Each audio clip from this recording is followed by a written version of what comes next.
네, 윤수민 기자와 여랑야랑 시작합니다. 첫 번째 주제 보겠습니다. 이재명 대표 오늘 군부대를 찾았던데요. 무슨 민원을 수리했나 보죠? 네, 비대 민원 수리를 했습니다.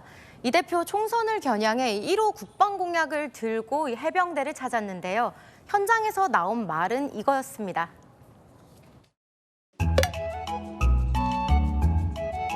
요새 장병들이 비대 사용을 좀 좋아하는데 화장실 비대가 20%밖에 안 됩니다. 그래서 저는 비대가 좀 늘었으면 좋겠다는 생각이 듭니다. 인상적인 말씀이 비대를 좀 늘리시면 좋겠다. 조금 생소하게 들리지만 지금의 젊은 세대들한테는 정말로 심각한 문제일 수 있겠다는 생각이 듭니다. 네, 깨알 민원, 깨알 민원 맞네요.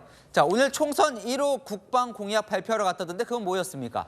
네, 오늘 이 대표 입에서 정작 1호 국방 공약은 들을 수 없었습니다. 아, 그래요? 총선 공약 들고 갔다고 보도가 나오던데요? 네, 그런데 종이로는 발표를 했습니다.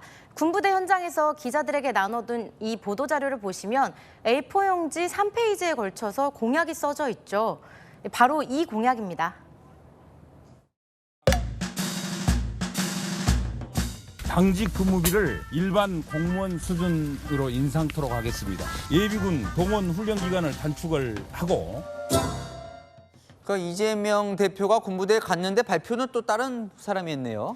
네, 이상해서 제가 선관위에 물어봤는데 이게 선거법 위반 소지가 있다고 하더라고요. 이게 참 묘한데요. 군장병이 비대가 필요합니다 했을 때 해주겠습니다. 이렇게 공약하는 건 사전 선거운동으로 선거법 위반 여지가 있고요. 그러니까 다른 공약도 발표하면 안 되는 거죠.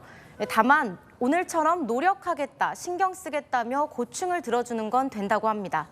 그래서 이 대표 군부대에서 공약을 발표할 수는 없었던 거죠. 아, 저도 예민하군요. 네, 다음 주제 보겠습니다. 대통령 뒤에 이상민 장관이 웃고 있어요. 뭘 삭제했네요. 네, 어제 충남 서천 화재 현장을 다녀온 뒤에 대통령실이 홈페이지에 사진을 올렸는데요. 한 장이 삭제됐습니다. 바로 이 사진, 이 장관이 웃는 모습입니다. 화재 현장에서 웃었다. 얼핏 들어서 이해가 안 되는데 무슨 사정이 있습니까? 네, 너무 궁금하죠. 제가 왜 웃었는지 영상으로 살펴봤는데요. 같이 한번 확인해 보실까요? 새로 이제 건물을 짓는데 비용이 많이 들어가기 때문에요. 국비도 좀 지원. 국비를 좀 지원을 해주시면. 넉넉히 지원할 테니까. 네, 알겠습니다. 걱정하지 마시고. 예. 빨리 하시라고. 네네, 그렇게 하겠습니다. 시간이 늦으면 소용이 없어요.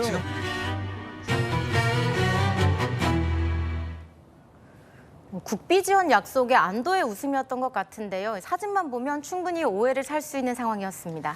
네, 주제 하나 더 보겠습니다. 국민의힘이 영입한 인재들인데 이들 전략 공천하는 거예요? 네, 경선이 아니라 당이 후보를 정할 수 있는 전략공천 지역, 그 기준이 나왔습니다. 총선에서 3회 연속 패배한 지역 등 최대 50곳이 대상인데요. 이 기준에 따르면 한 위원장이 영입한 인재들이 전략공천될 가능성이 큽니다. 아, 그래요? 구체적으로 어딘지 좀 궁금한데요. 네, 먼저 이 인재 1호인 이 박상수 변호사가 뛰고 있는 인천 서구갑, 2호 인재 전상범 전 판사가 희망하는 서울 강북갑 등이 유력합니다. 또 이수정 교수 역시 수원정에 출마하는데 여긴 민주당의 4번 연속 패한 곳이죠. 한 위원장 인재들이 만약에 전략 공천 된다면 또 뭐 사천, 네 사람 심기 이런 논란 나오는 거 아닙니까? 네, 그 지역에서 뛰고 있는 후보들은 반발하고 있죠. 대표적인 게 이 지역들입니다.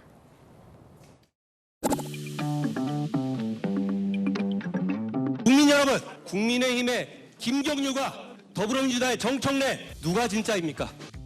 전략공천 밑자락을 까는 거 아니냐 이런 느낌을 가질 수밖에 없고요. 억지로 좀 밀어붙이고 꽂아 넣는 식의 그런 결정이. 그런데 이 전략 공천 지역을 보면 대부분 험지인 거예요. 왜냐하면 3번 연속 진 곳들이니까요. 네, 맞습니다. 사실상 한동훈 사람 꽂는다고 보기는 어렵다는 의견들이 많은데요. 김성동 당협위원장의 경우 3번 연속 출마했는데 계속 패배했죠. 그 정도면 경쟁력이 없는 것 아니냐는 반론도 있습니다.